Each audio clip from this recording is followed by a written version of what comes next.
এটা হচ্ছে গ্রেডার, রাস্তা লেভেলিং এর কাজে ব্যবহার হয়।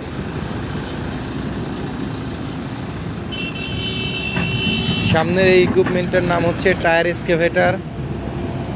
এই এক্সকাভেটরের নিচে টায়ার রয়েছে, এজন্য একে টায়ার এক্সকাভেটর বলা হয়। এটার বাকেট ক্যাপাসিটি 0.5, পার বাকেটে 0.5 কিউবিক মিটার মালামাল সে ধারণ করতে পারে। রাইট সাইডের এই লেনটা হচ্ছে আমাদের নতুন লেন, 2 লেন। আর লেফট সাইডের যে লেনটা, এটা রয়েছে এক্সিস্টিং লেন। তো নতুন লেন করার সময় যে বেস টাইপ 1-এর পাথরের লেয়ারের কাজ করা হয়েছিল, তো এখন এই লেনের উপরে অতিরিক্ত পাথর জমা হয়েছে, এজন্যই এটা এখন পরিষ্কার করা হচ্ছে।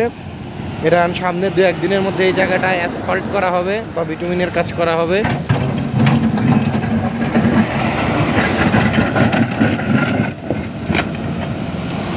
রাস্তার যেসব জায়গায় রিপেয়ারিংয়ের দরকার, অনেক জায়গায় রাস্তা খারাপ আছে, এক্সিস্টিং রোড, এই খারাপ রাস্তাগুলো রিপেয়ারিং করার জন্য প্রথমেই এই যে মিলার মেশিন দিয়ে খারাপ জায়গার অংশ রাস্তা কেটে ফেলা হচ্ছে।